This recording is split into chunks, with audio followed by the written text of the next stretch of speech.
Research in lithium-ion batteries has produced many proposed refinements of lithium-ion batteries. Ideas used to have focused on improving energy density, safety, charge time, cycle durability, flexibility, and cost. As of 2014, few of these innovations had appeared in commercial products. Anodes have traditionally been made of graphite, titanium dioxide with aluminum. In 2015, researchers at Massachusetts Institute of Technology developed a quick-charge battery that has 4 times the energy density of typical lithium-ion batteries. The battery uses tiny capsules of titanium dioxide filled with aluminium. The aluminium yolk has space to expand and contract inside the shell. This overcomes previous problems of using aluminium as a battery anode. Titanium dioxide. In 2014, researchers at Nanyang Technological University used titanium dioxide in an anode and achieved 10,000 charging cycles.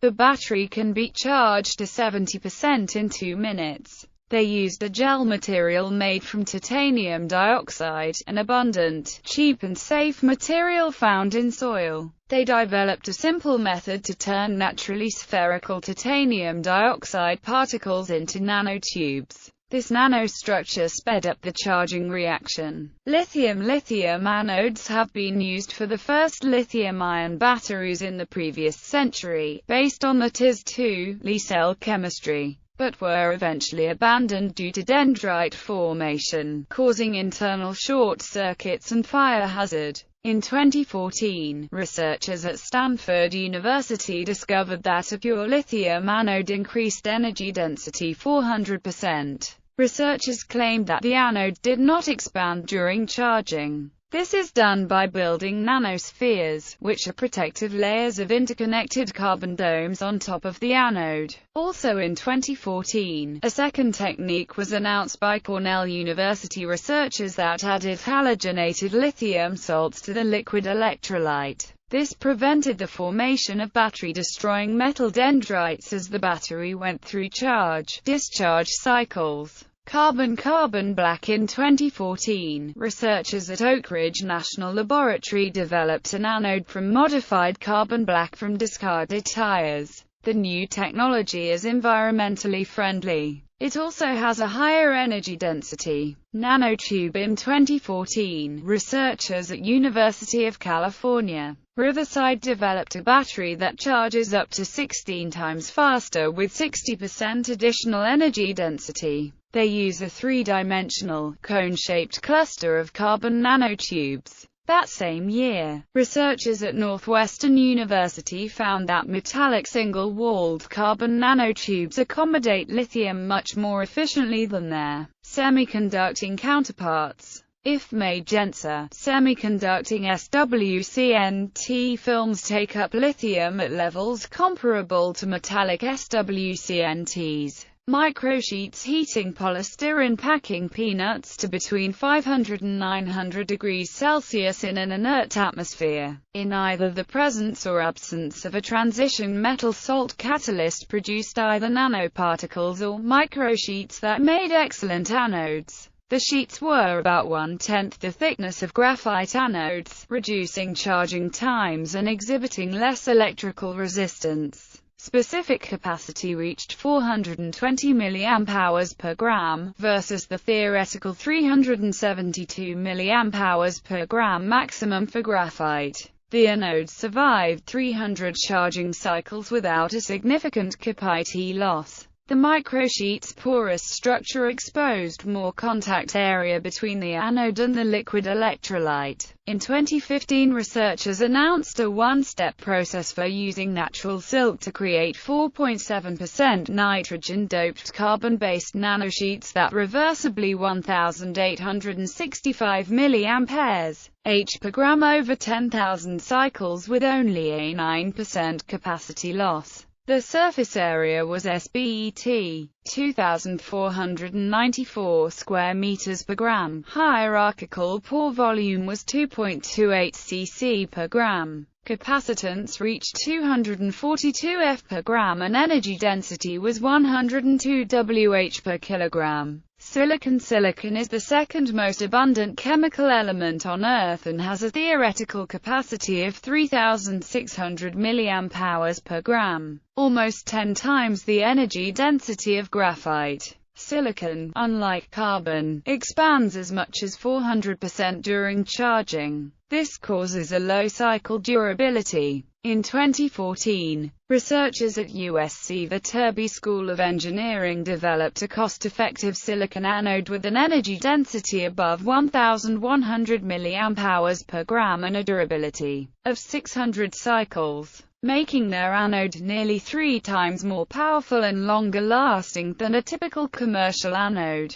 Nanowire. In 2014, researchers at Amprius announced a lithium-ion battery that uses silicon for electrodes. Silicon nanowires can expand, contract without breaking. Silicon nanowires are very costly. They have created batteries on the market that offered an additional 20% energy density. Silicon-carbon composite. In 2014, Energ2 created a battery that blends silicon with carbon, claiming to increase energy density and offer 5 times greater cycle durability. Nanofiber. In 2015, a prototype electrode was demonstrated that consists of sponge-like silicon nanofibers, increases coulombic efficiency and avoids the physical damage from silicon's expansion, contractions. The nanofibers were created by applying a high voltage between a rotating drum and a nozzle emitting a solution of tetraethyl orthosilicate. The material was then exposed to magnesium vapors. The nanofibers contain 10 nanometers diameter nanopores on their surface, along with additional gaps in the fiber network. These allow for silicon to expand without damaging the cell. 3 other factors reduce expansion: a 1 nanometer shell of silicon dioxide, a second carbon coating that creates a buffer layer, and the 8 to 25 nanometers fiber size, which is below the size at which silicon tends to fracture. Conventional lithium-ion cells use binders to hold together the active material and keep it in contact with the current collectors. These inactive materials make the battery bigger and heavier. Experimental binderless batteries do not scale because their active materials can be produced only in small quantities. The prototype has no need for current collectors, polymer binders or conductive powder additives. Silicon comprises over 80% of the electrode by weight. The electrode delivered 802 mAh per gram after more than 600 cycles, with a coulombic efficiency of 99.9%. Nanoparticle. In 2014, researchers at SLAC National Accelerator Laboratory and Stanford University encapsulated silicon nanoparticles inside carbon shells, and then encapsulating clusters of the shells with more carbon. The shells provide enough room inside to allow the nanoparticles to swell and shrink without damaging the shells, improving durability. In 2013, researchers at University of Southern California developed a battery with 3 times the energy density of a conventional lithium-ion, and can be recharged in less time. It utilizes anodes made from porous silicon nanoparticles. Sand. In 2014, researchers at University of California, Riverside announced an anode made from high quartz sand collected from Cedar Creek Reservoir in Texas. They milled the sand to the nanometer scale and purified it, producing a similar color and texture to powdered sugar. Grinding salt and magnesium into the purified quartz and heating removed oxygen from the quartz, resulting in pure silicon with a porous, sponge-like consistency. After an extensive low current density activation process, out-of-discharge rate at C2 tested over 1,000 cycles, the half-cell demonstrated a reversible capacity of 1024 mAh-1 and a coulombic efficiency of 99.1% using a lithium metal counter-electrode mesoporous sponge. In 2014, researchers at Pacific Northwest National Laboratory discovered that spongy silicon doubles the energy density of lithium-ion batteries. A mesoporous silicon sponge that is capable of being filled with silicon rather than the silicon expanding. Silicon typically expands to 400% during charging, with the new technology only expanding 30%. Polymer hydrogel. In 2013, researchers at Stanford University developed a battery that maintains high energy density through 5,000 cycles. They used silicon in conducting polymer hydrogel, a spongy substance similar to the material used in soft contact lenses and other household products. This process doesn't cause fires. It is also inexpensive. Silicon oxide-coated silicon nanotube. In 2012, researchers at Stanford and SLAC developed a battery with superior durability. It maintains 85% of the energy density after 6,000 cycles. They are using a double-walled silicon nanotube coated with a thin layer of silicon oxide. This strong outer layer keeps the outside wall of the nanotube from expanding. MgO, graphite. In 2011, researchers at State University of New York developed a silicon, magnesium oxide, graphite composite clusters. In 2011, researchers from Northwestern University developed a battery that increased cycle durability and energy density by up to a factor of 10. They sandwiched clusters of silicon between graphene sheets. They used a redox process to create in-plane defects in the graphene sheets so the lithium ions would have a shortcut into the anode and be stored there by reaction with silicon. Polymer. In 2011, researchers at United States Department of Energy National Laboratories developed a battery anode that can absorb 8 times the amount of lithium. The polymer binds closely to silicon particles while they expand and shrink. Tin. In 2013, researchers at Washington State University developed a tin electrode technology that they predicted would triple the energy density of lithium-ion batteries.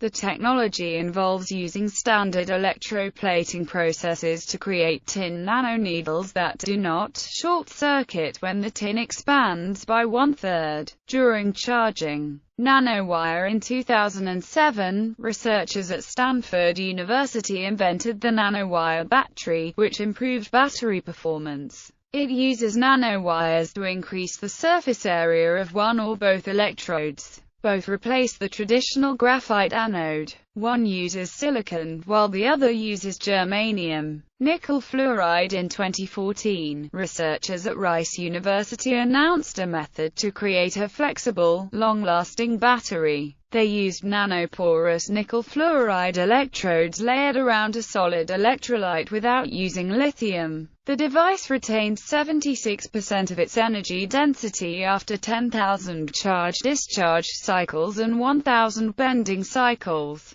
Copper nanorods. In 2006, researchers at Université Paul Sabatier and Université Picardie Jules Verne developed a battery using nanotechnology that improves energy density by several times. Active materials are applied in a very thin film to copper nanorods anchored to sheets of copper foil. The nanorods supply 50 square centimeters of active material per cm2 of substrate. Iron phosphate. In 2009, researchers at MIT developed a battery using genetically engineered viruses to make a more environmentally friendly battery. In 2015, another MIT group announced a flexible, puncture-resilient battery with fewer, thicker electrodes that used a semi-solid aqueous suspension lithium-ion phosphate, lithium titanium phosphate, to achieve higher energy density than a conventional aqueous vanadium redox flow battery. Using suspended particles instead of solid slabs greatly reduces the tortuosity. Lithium metal foil. Historically, lithium metal was used only for non-rechargeable cells, because it tends to react with the electrolyte, trapping the lithium ions and preventing more and more of them from participating in future charge-discharge cycles. The reaction also creates dendrites, metal spikes that can cause short circuits and heating that can ignite the flammable electrolyte. Lithium metal remains a subject of interest because of its potential to increase energy density by 2x or more. Liquid-solid electrolyte in 2015, and MIT's spin-off company, Solid Energy, demonstrated a battery that uses a thin sheet of lithium metal foil. The company claimed to have solved multiple issues, including safety and lifetime. Solid Energy uses a combination of solid and liquid electrolytes. The solid electrolyte is applied to the lithium metal foil. The ions don't have far to travel through this thin material, so it does not matter that they move relatively slowly. Once through the solid electrolyte, they reach a non-flammable liquid electrolyte, which ferries them to the opposite electrode. The electrolyte has additives that prevent the lithium metal from reacting with it and that prevent dendrites. Solid Energy's technology does not require new manufacturing equipment and can be recharged 300 times while retaining 80% of its storage capacity. It works at room temperature, whereas some other lithium metal batteries operate at much higher temperatures. Solid electrolyte in 2014, CO demonstrated a prototype of a solid-state battery, replacing their traditional liquid electrolyte with two polymer layers. One is soft and conducts ions, the other is hard and prevents dendrite formation. Battery charge cycling had yet to be assessed. Aluminum, titanium in 2015, an anode made from aluminum, titanium, jerk and shell nanoparticles was introduced. The nanoparticles have a solid titanium outer shell and an inner aluminum yoke that can expand and contract within the shell, storing and releasing ions without damaging the structure of the electrode. Like lithium or silicon, aluminum can store much more energy per unit weight than graphite. Production involved placing 50 nanometers diameter aluminum particles in a solution of sulfuric acid and titanium oxysulfate. This coated the nanoparticles in a hard titanium shell 3 to 4 nanometers thick. A few hours in, the acid shrank the aluminum particles to about 30 nanometers without affecting the outer shell. This gave the aluminum nanoparticles room to expand considerably as they absorbed lithium, without damaging the cell's electric contacts. The anode can reportedly store 1.2 Ah per gram at a normal charging rate, declining to 0.66 Ah per gram at a higher rate.